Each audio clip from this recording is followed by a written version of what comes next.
Obrigado pelas suas palavras, minha querida amiga, colega, ministra Rosa Weber. São palavras que certamente se devem fundamentalmente à nossa longa amizade, que começou, como Sua Excelência falou, nos idos no final da década de 60, começo da década de 70, uma época que eu ainda ostentava uma vasta cabeleira. As coisas mudam, os tempos mudam. E a vida nos conduz a caminhos, ou por caminhos que a gente nem sempre planeja. Enfim, a vida nos conduziu para esse grande momento, estarmos aqui nesse grande momento comemorativo à Justiça do Trabalho, ao Tribunal Superior do Trabalho nos seus 70 anos e a Justiça do Trabalho nos seus 75 anos. Eu quero agradecer, sobretudo, à ministra Cristina por me dar essa oportunidade de associar meu nome a esse evento fantástico, a esse evento importante para a justiça brasileira e para o Brasil, considerada a trajetória histórica da Justiça do Trabalho na concretização de valores importantes da nossa Constituição, de valores que foram implantados fundamentalmente junto com a Justiça do Trabalho. Certamente a Justiça do Trabalho é o braço executivo das conquistas dos trabalhadores e da organização do trabalho de um modo geral. É assim, as coisas são assim. Se diz que o Poder Judiciário realmente é o que dá autoridade à função do legislador.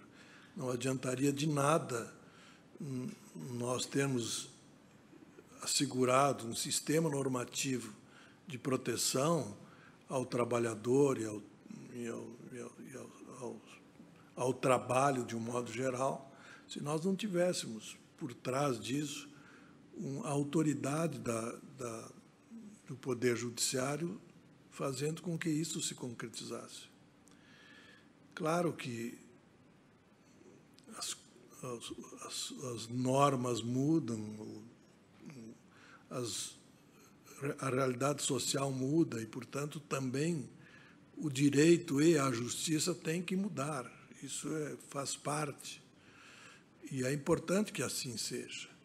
Eu penso que a trajetória da Justiça do Trabalho mostra isso. Ela soube também se adaptar às circunstâncias de tempo e lugar, e as circunstâncias sociais, na medida que o direito do trabalho também foi mudando.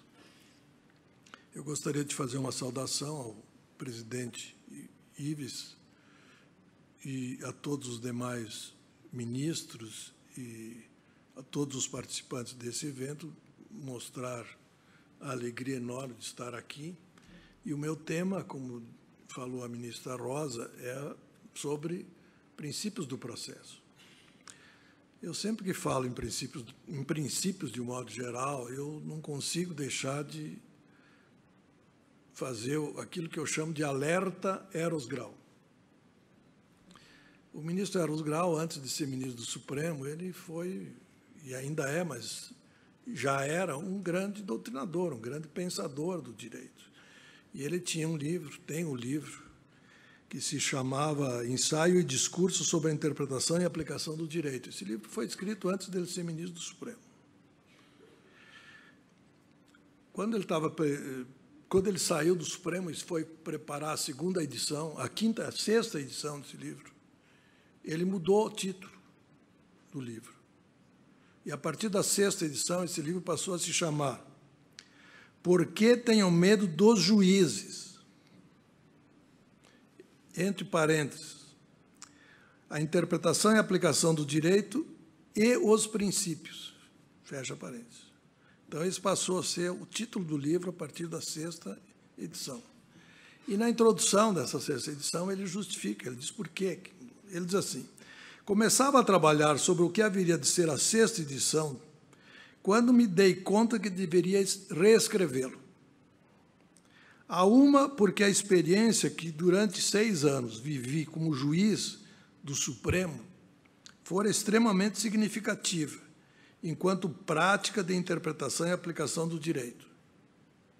E a duas, porque tudo o que pensava a respeito dos princípios havia de ser revisto. Além de tudo, porque passei a realmente temer juízes que, usando e abusando dos princípios, lembro aqui a canção de Roberto Carlos, sem saber o que é direito, fazem suas próprias leis.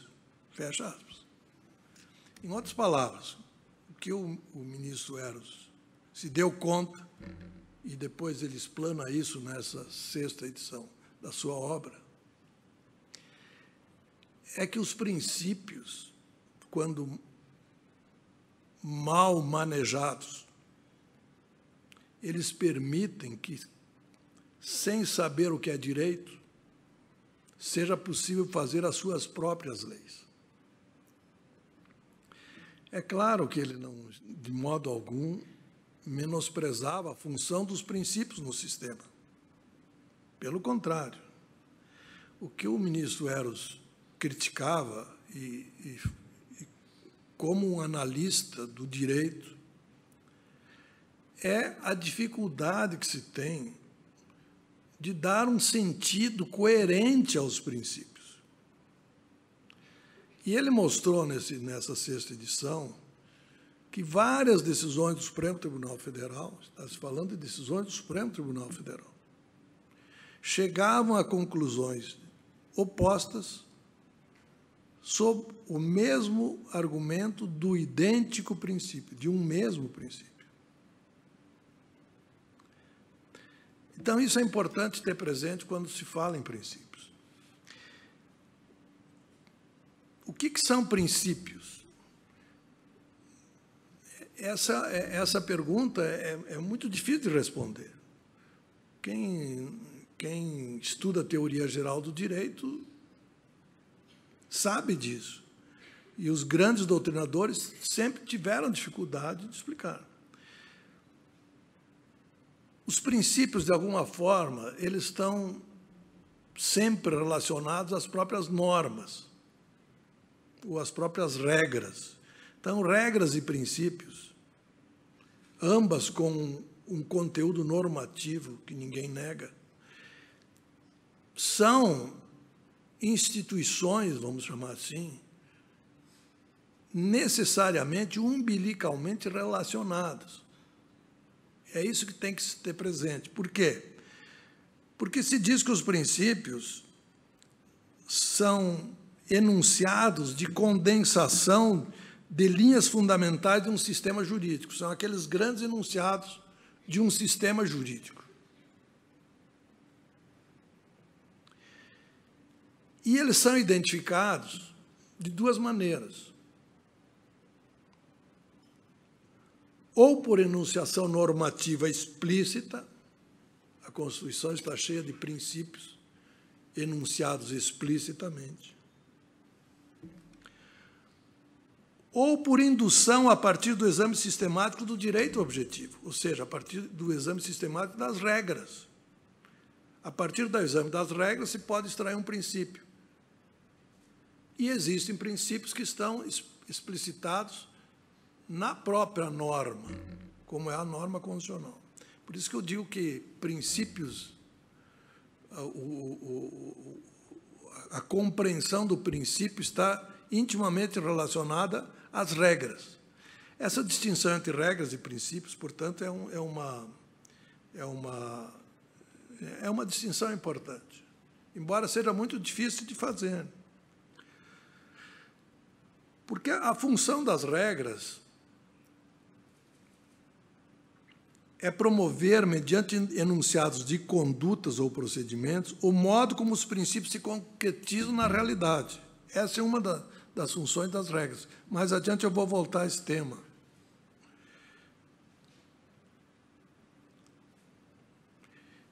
E as regras também tem como função importante, e, no meu entender, talvez seja a mais importante, é formatar sistema de harmonização entre fenômenos de colisão de princípios. Mais adiante eu vou voltar ao tema. Eu quero dizer que a Constituição traz muitos princípios em matéria de processo, que se aplicam a todos os ramos processuais.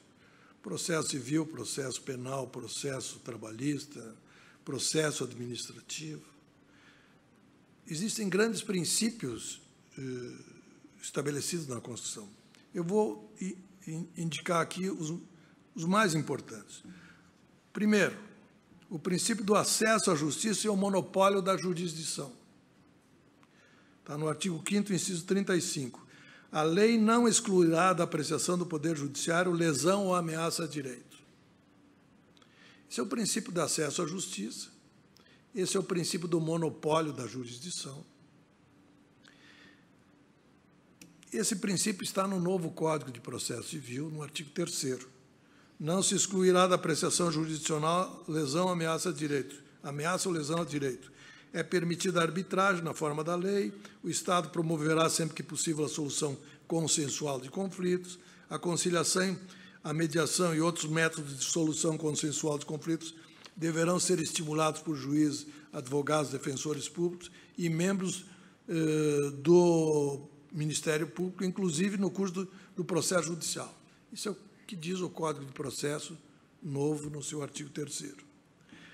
Ao princípio de acesso à justiça e monopólio da jurisdição, existem alguns subprincípios relacionados. Primeiro, o princípio da segurança jurídica, vamos chamar assim, está no inciso 54. Ninguém será privado da liberdade ou de seus bens sem o devido processo legal. Isso é um princípio relacionado ao acesso à justiça e ao monopólio da função jurisdicional.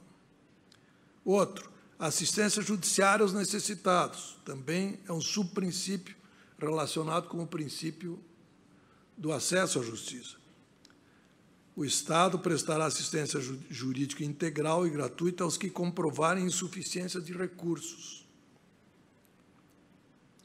E tem relacionado também um subprincípio implícito, que não está explicitado na Constituição, mas é um subprincípio implícito, mas importantíssimo, que é o da efetividade da prestação jurisdicional. Por que eu digo que é um princípio necessário? Porque, na medida que o Estado assume o monopólio da função jurisdicional, ele, por imposição do sistema de direito, ele tem que prestar a jurisdição, ele tem que, a esse monopólio se contrapõe um dever do Estado de prestar jurisdição em tempo e em modo adequado.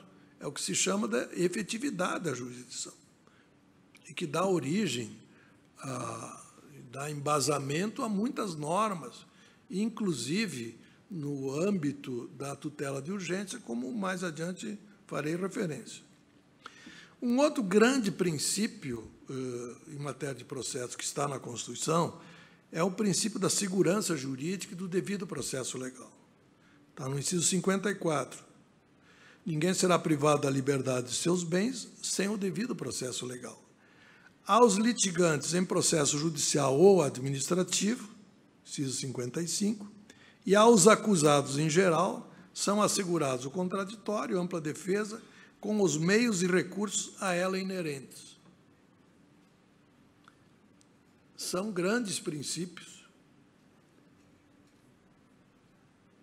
que eu chamei aqui de princípio da segurança jurídica e devido processo legal. Esse princípio, esses grandes princípios, estão reproduzidos quase que ipsis literis no artigo 9º do novo Código de Processo.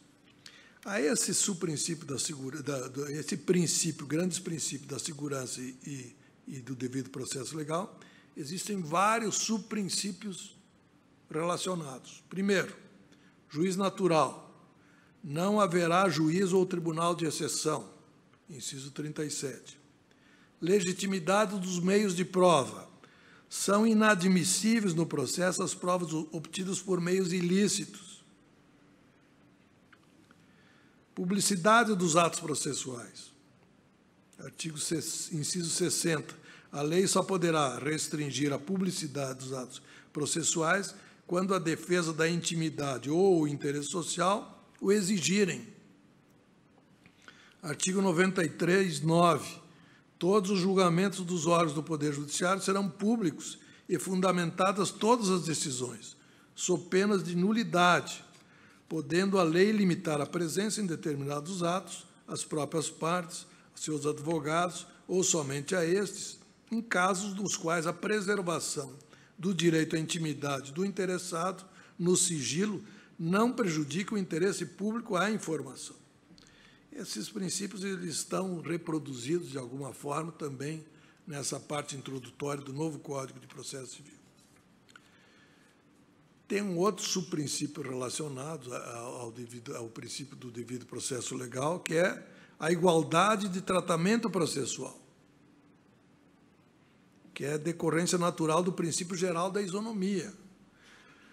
O novo Código de Processo, esse é um princípio implícito na Constituição, a não ser dentro do princípio da isonomia, mas o novo Código de Processo o explicita no artigo 7º.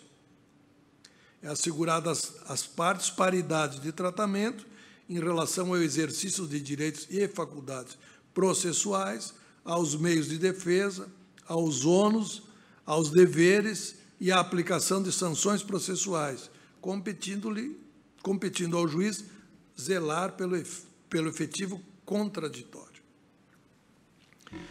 Outro grande princípio do processo civil na Constituição, do processo na Constituição, duração razoável. Era um princípio implícito, agora é um princípio explícito, no inciso 78.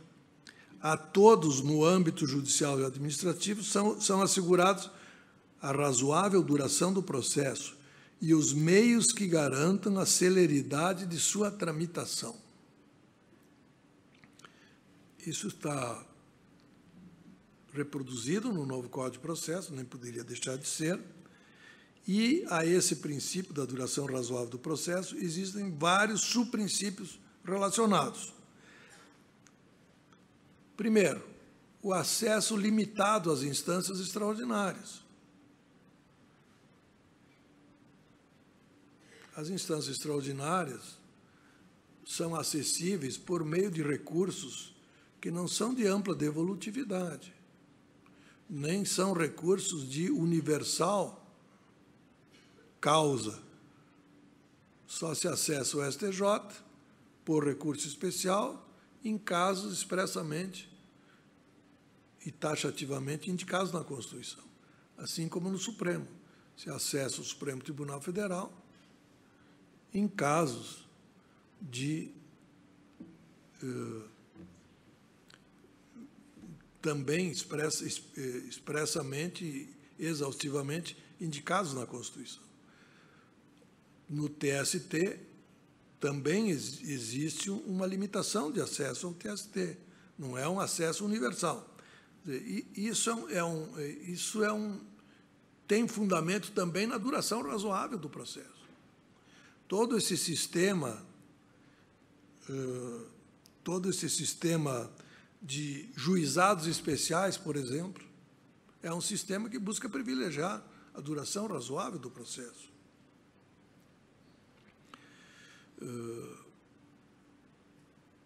O princípio da boa-fé e da cooperação processual, que está implícito na Constituição, mas está explícito especialmente no Código de Processo.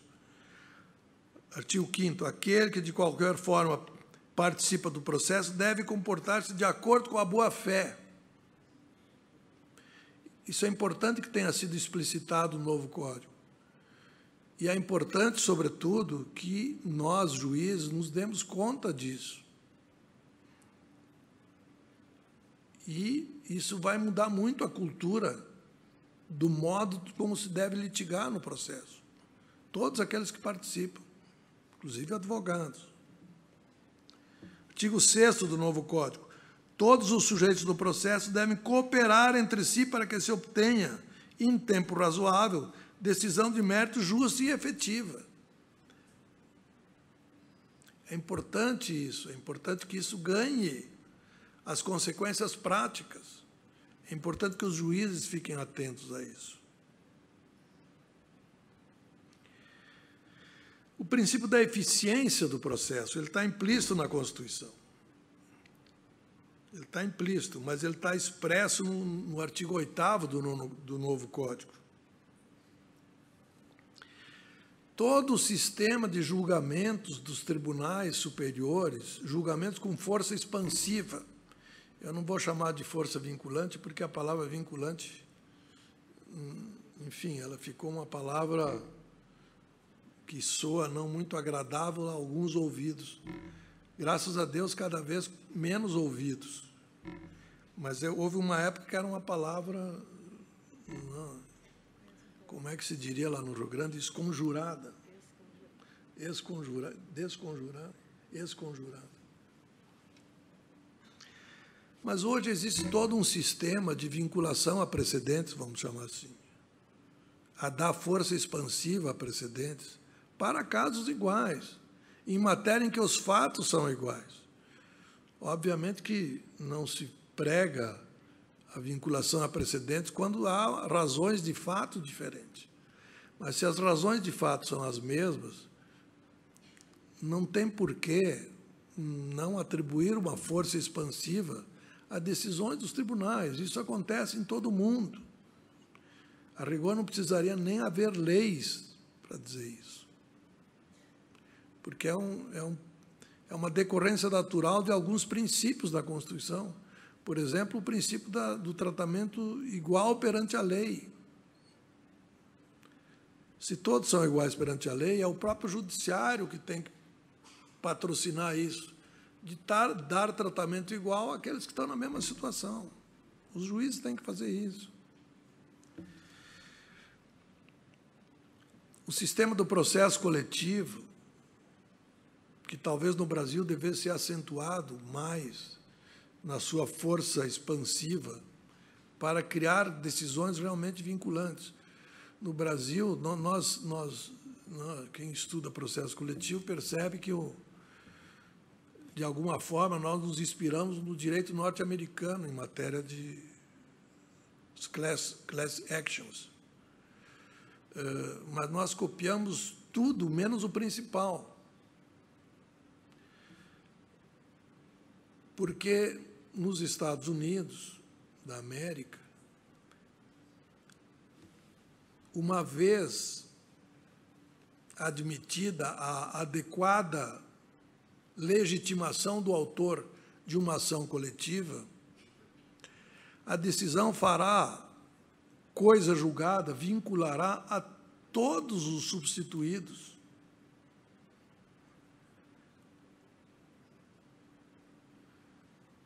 A não ser aqueles que peçam para ser excluídos. No Brasil, ao contrário. No Brasil, nós fazemos um processo coletivo, mas essa sentença só vai valer em caso de procedência. Ou seja, uma sentença que vai ser vinculante apenas de uma parte. Quer dizer, então, na verdade, ela não elimina, ela perde uma das suas funções expansivas, porque sempre vai permitir, em caso de improcedência, que haja uma atomização de ações individuais. E por isso é que não funciona.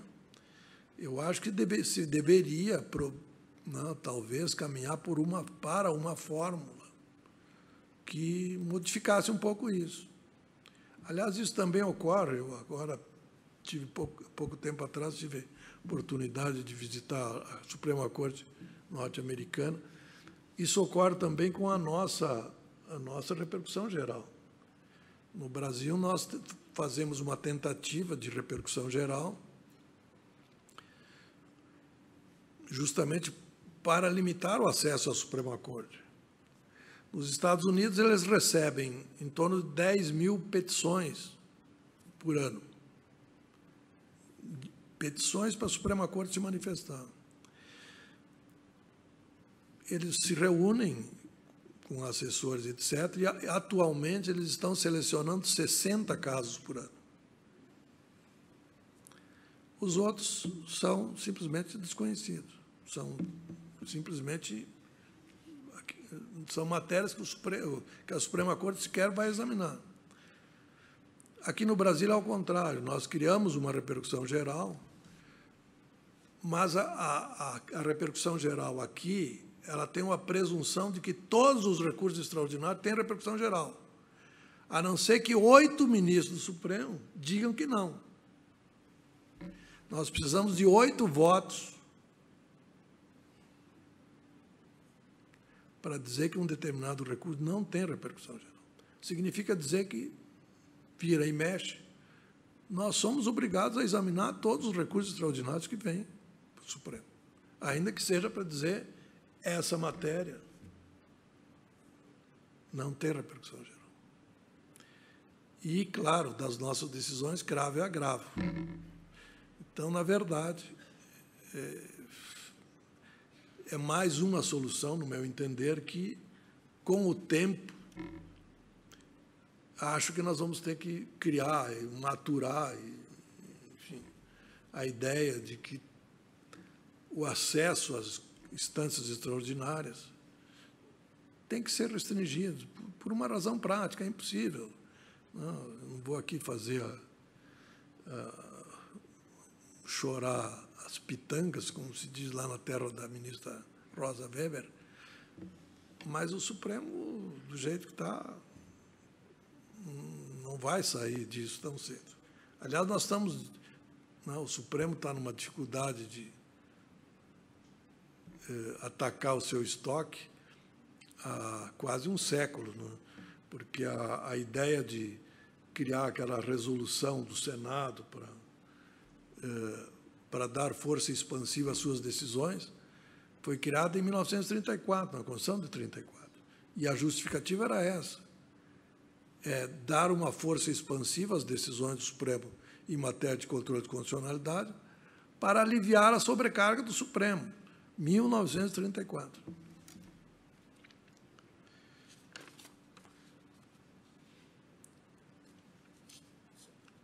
Então, o que eu quero dizer, em suma, é que a Constituição tem muitos princípios. Eu elenquei aqui alguns princípios e subprincípios, todos nós conhecemos. O mais importante para mim é essa advertência do ministro Eros. Nós precisamos compreender como é que os princípios operam no plano do ordenamento jurídico e no plano das decisões judiciais, para que as pessoas não façam com os princípios as suas próprias leis. Ou seja, para dar um sentido de unidade do direito a partir dos princípios, e que os princípios não sejam simplesmente utilizados. Por exemplo, eu nunca vi utilização mais frequente do que o princípio da dignidade da pessoa humana. Isso serve para condenar uma pessoa como serve para absolver uma pessoa, no mesmo caso. Então, qual é a função dos princípios? Eu acho isso importante. E, como eu disse no início, os princípios e as regras operam entre si num sistema de interdependência. É difícil distinguir regra de princípio. Os princípios são os grandes enunciados. As regras são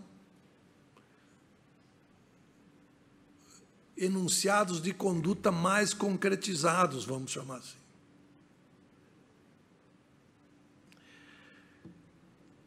Talvez, se a gente compreender como é que as regras operam no plano da realidade, fique mais fácil e distinguir dos princípios que operam no plano da realidade de modo diferente.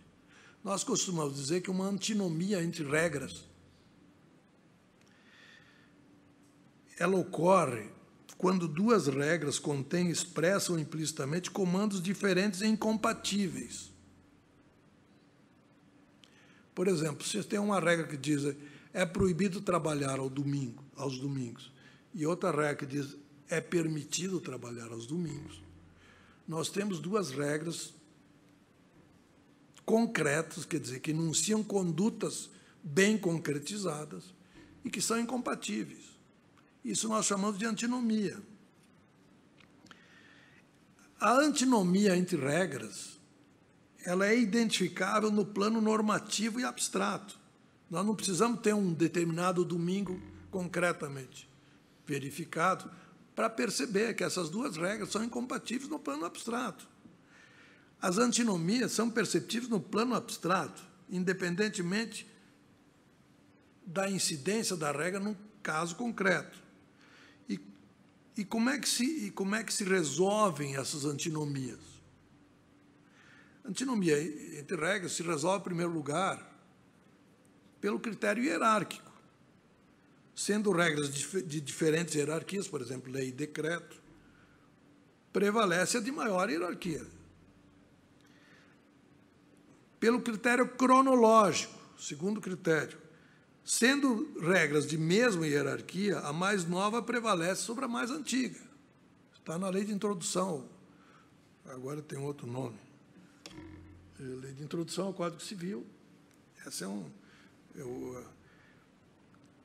o terceiro critério é o critério da competência legislativa. Sendo regras editadas por diferentes órgãos da federação, lei federal, lei estadual ou lei municipal, não prevalece aqui o critério da hierarquia, porque não existe hierarquia entre lei federal, lei estadual, lei municipal. Prevalece a regra que for editada pelo órgão a quem a Constituição atribui competência para legislar sobre a matéria. Então, se a competência para legislar sobre o trabalho aos domingos é de lei federal, ela prevalecerá sobre lei estadual, e vice-versa. Se é de competência municipal, a lei municipal vai prevalecer sobre a lei federal e assim por diante. Mais importante, havendo antinomia e resolvido esse conflito por um desses critérios, a antinomia entre regras opera a invalidade de uma delas, ou a sua revogação, em caso do critério cronológico. Ou seja, uma das regras ela é eliminada do plano normativo. Não há como fazer coincidir, conviver no plano normativo duas regras antinômicas. Regras antinômicas. O que ocorre em relação a princípios? Em relação a princípios, não ocorre antinomia a rigor. O que se costuma chamar é colisão de princípios. Esse é um fenômeno diferente de antinomia. Por quê? Porque os princípios, de um modo geral, e esses princípios do processo que eu acabei de enunciar são exemplos disso, os princípios eles não têm uma antinomia no plano abstrato, no plano normativo. Todos os princípios, no plano abstrato, eles são compatíveis entre si. A doutrina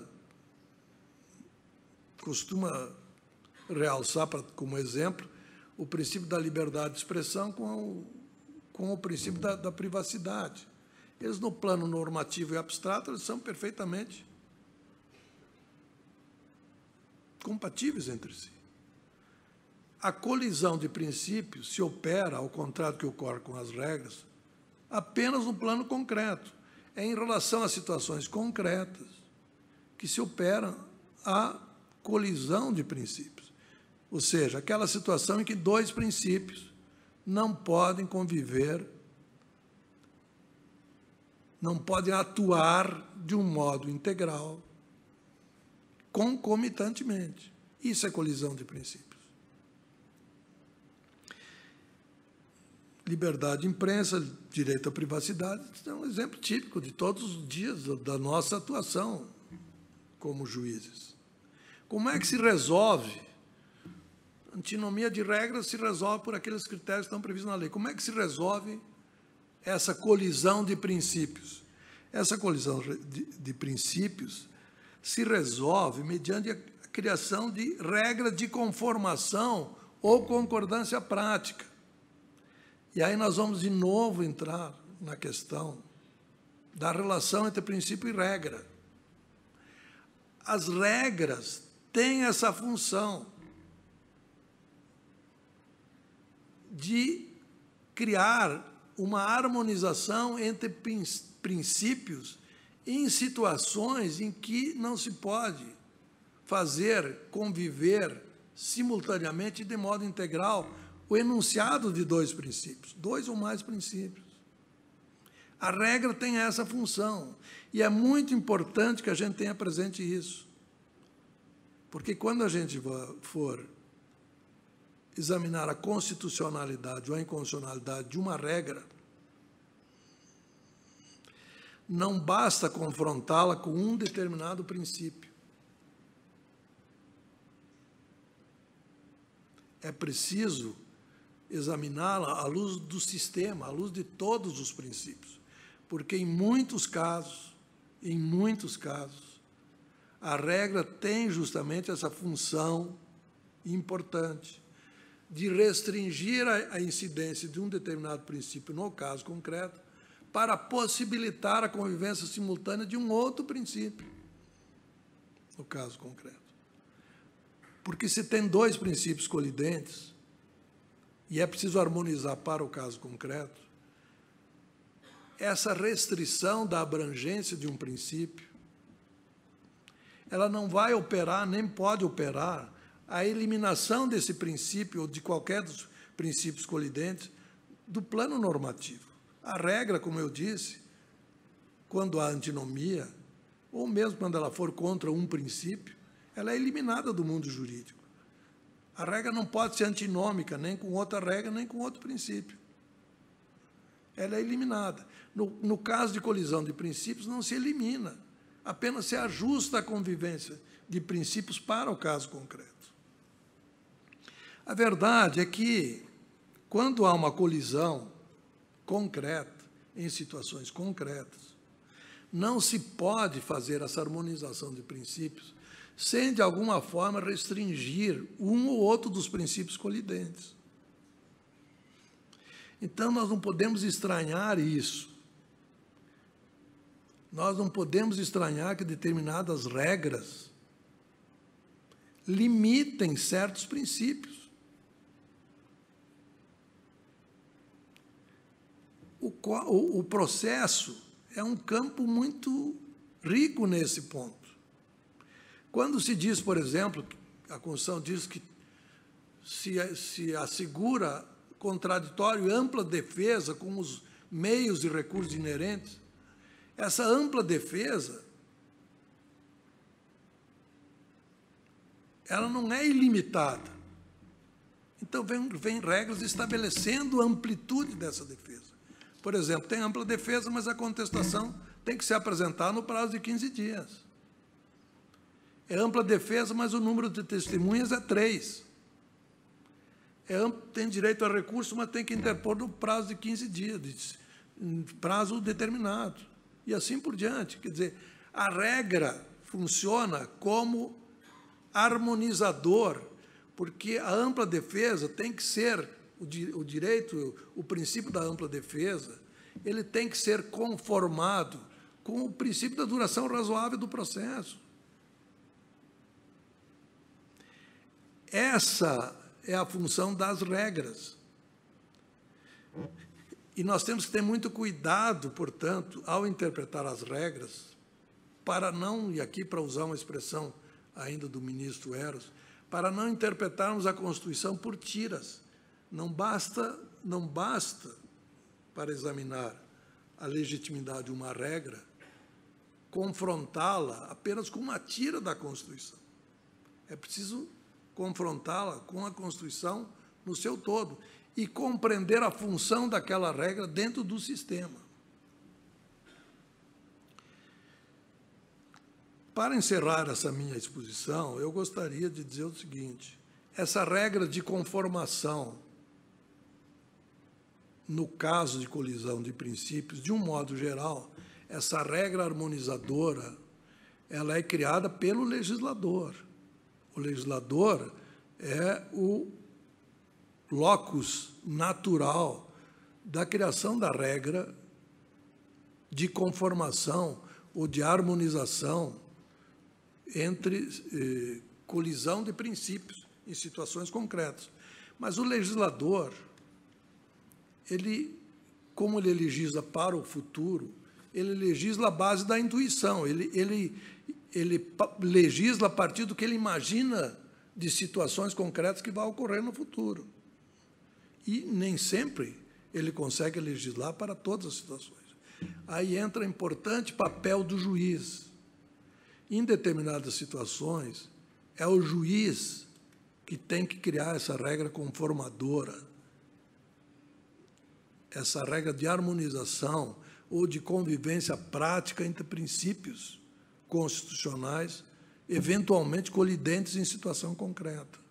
Essa talvez seja uma das mais importantes funções do juiz, criar essa regra harmonizadora. E na criação dessa regra harmonizadora,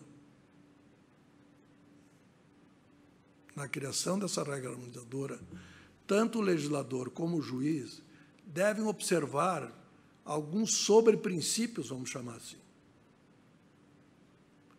O primeiro deles é o sobreprincípio da necessidade. Nós só podemos criar uma regra harmonizadora para limitar a incidência de um determinado princípio quando realmente ocorrer a necessidade de harmonizar um determinado princípio com outro princípio que pode incidir na mesma situação concreta. Ou seja, é indispensável que haja uma efetiva colisão de princípios, no caso concreto. Essa é a primeira regra, sobre o princípio da necessidade. A segunda, da menor restrição possível, ou princípio das proporcionalidade, que é o princípio da menor restrição possível, quer dizer, quem for criar uma norma de harmonização entre dois princípios, ou o legislador, quando fizer isso, ele só pode restringir a incidência de um princípio constitucional na medida do indispensável para harmonizá-lo com outro princípio, não mais do que isso. E a terceira grande sobreprincípio para a criação dessa norma, essa regra de harmonização, é o princípio da manutenção do núcleo essencial. Quer dizer, a pretexto de harmonizar a incidência de princípios, não se pode eliminar qualquer dos princípios colidentes. Se nós examinarmos o sistema da tutela de urgência, nós vamos perceber que o sistema da tutela de urgência é o exemplo perfeito e acabado de um sistema de harmonização de dois grandes princípios constitucionais. Existe o princípio do devido processo legal, da segurança jurídica. Ninguém pode ser privado da liberdade ou dos seus bens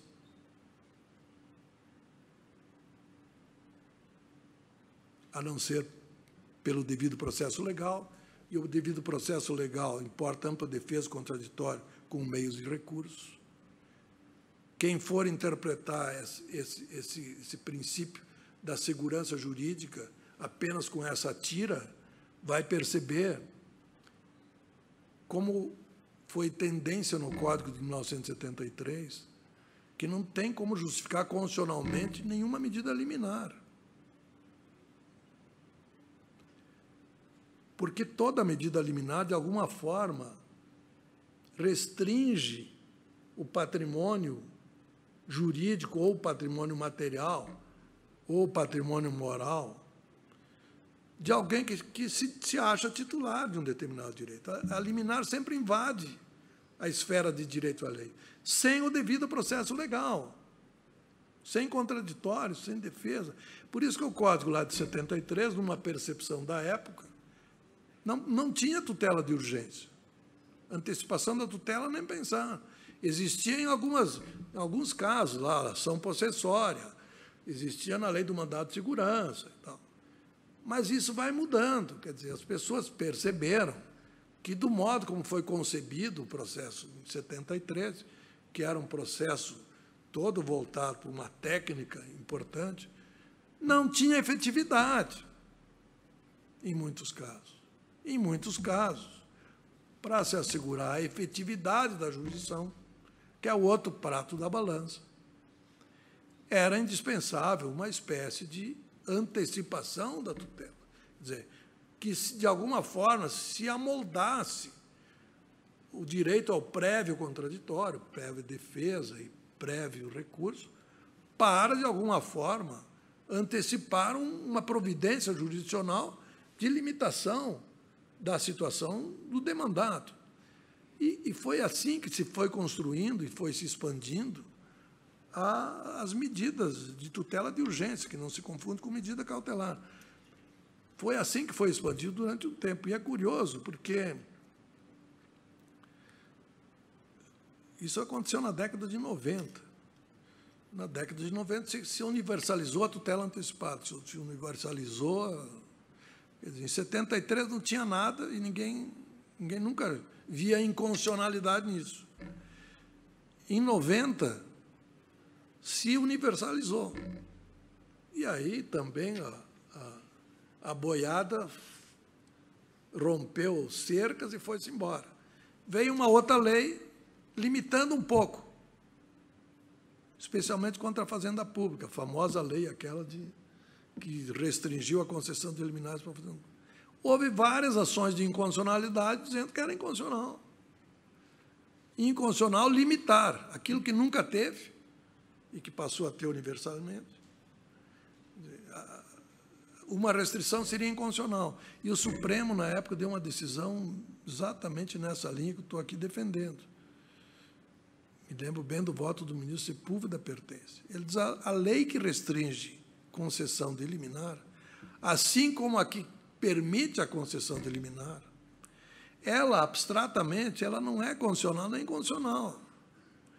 Porque a que restringe está favorecendo o sistema do devido processo legal e da segurança jurídica. A que permite está favorecendo a efetividade da jurisdição. Ora, nos dois casos, a constitucionalidade ou a inconstitucionalidade, no fundo, vai depender da situação concreta. Então, essa regra de harmonização sempre vai depender de situação concreta, que é o juiz que vai examinar. E esse é o nosso grande, nós juízes, esse talvez seja um dos mais importantes papéis que nós temos, de criar essa norma de harmonização para situações concretas dos grandes princípios. Eu acho que, fazendo isso, nós vamos escapar da advertência do ministro Eros de que, sem saber o que é direito, nós vamos fazer as nossas próprias leis. Acho que isso não vai acontecer. Muito obrigado.